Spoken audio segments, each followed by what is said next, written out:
আমি অর্পিতা চলে এলাম আবারও একটা সুন্দর মিনি ব্লগ নিয়ে, যেটাতে অবশ্যই কিট্টুকে নিয়ে। তো আমরা চলে এসেছি বাড়ি, মানে আমি এসেছি কয়েকদিন হলো বাড়ি, মানে বাবার বাড়ি, আর কিট্টু এসছে তার মামার বাড়ি। আসলে অন্নপ্রাশনের পর মামার বাড়ির ভাত খাওয়ার যে রিচুয়ালসটা, সেটা একটু লেট হয়ে গেল। আসলে আমিও চেয়েছিলাম যে একটু দেরি করেই আসতে, অনেক দিন পর বাড়ি আসবো, তাহলে আনন্দটা একটু বজায় থাকবে।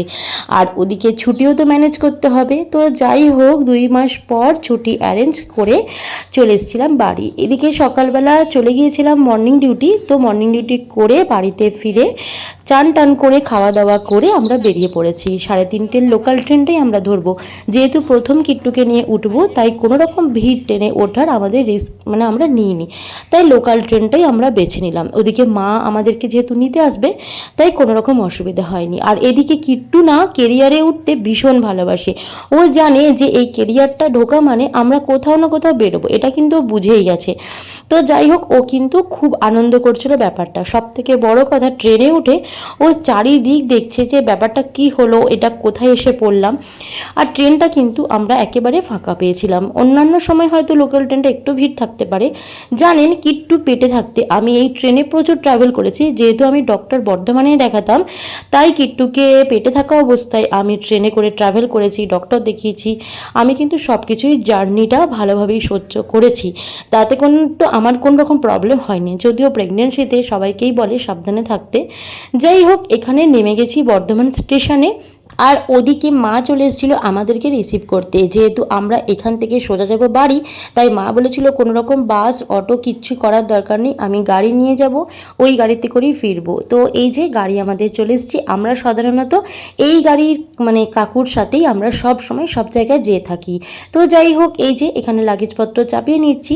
তারপর গাড়িতে চাপার পর ভাবলাম, সামনেই তো যেহেতু জন্মাষ্টমীর পুজো, বাড়িতে কানাই আছে, মানে আমাদের কানু, তো কানুর জন্য তো কিছু কিনতেই হবে। আর এই দিকে কিট্টু অনেক দিন পর তার দিদাকে পেয়ে খুব খুশি হয়ে গেছিলো, খুব হাসাহাসি করছিল, আর তার দিদার কোলে সুন্দর করে চেপেও গেছে। তো এদিকে দেখুন, বর্ধমানের বাজার কিন্তু জমজমাট, দুর্গা পুজোর সাথেই কিন্তু অবশ্যই জন্মাষ্টমীর পুজো। তো আমরাও মোটামুটি টুকটাক কেনাকাটা করে নিয়েছি। এদিকে অনেকটা আগে যেহেতু বেরিয়েছি, কিছু খাওয়া হয়ে ওঠেনি, আমার খুব খিদে পেয়েছিল, তাই ওই বেড়ের মোড় আছে না, মানে তেলিপুকুর আর কলেজ মোড়ের মিডিলে যে স্টপেজটা আছে বেড়ের মোড়, ওখানে দেখলাম মোমো বিক্রি হয়েছিল। তো মোমোটা না আমার দারুণ লাগলো। আজ অনেক দিন পর মোমো খেলাম, মুখটা পুরো ছেড়ে গেল।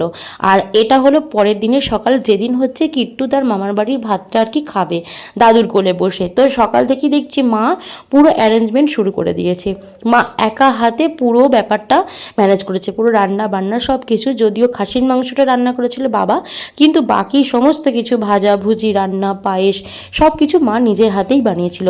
এই ব্লগটা যেহেতু বড় হবে, তাই ভাবলাম এই বড় ব্লগটাতে ওটা আর অ্যাড করবো না, তাই একটা পরের পার্টে সবটা শেয়ার করবো কিট্টু মামার বাড়িতে এসে কী কী খেলো। চলুন, সবাই ভালো থাকবেন, সুস্থ থাকবেন, ফিরে আসবো পরের একটা নতুন ভিডিও নিয়ে। ততক্ষণের জন্য সবাইকে টাটা। ভালো লাগলে কমেন্ট, লাইক, শেয়ার করবেন।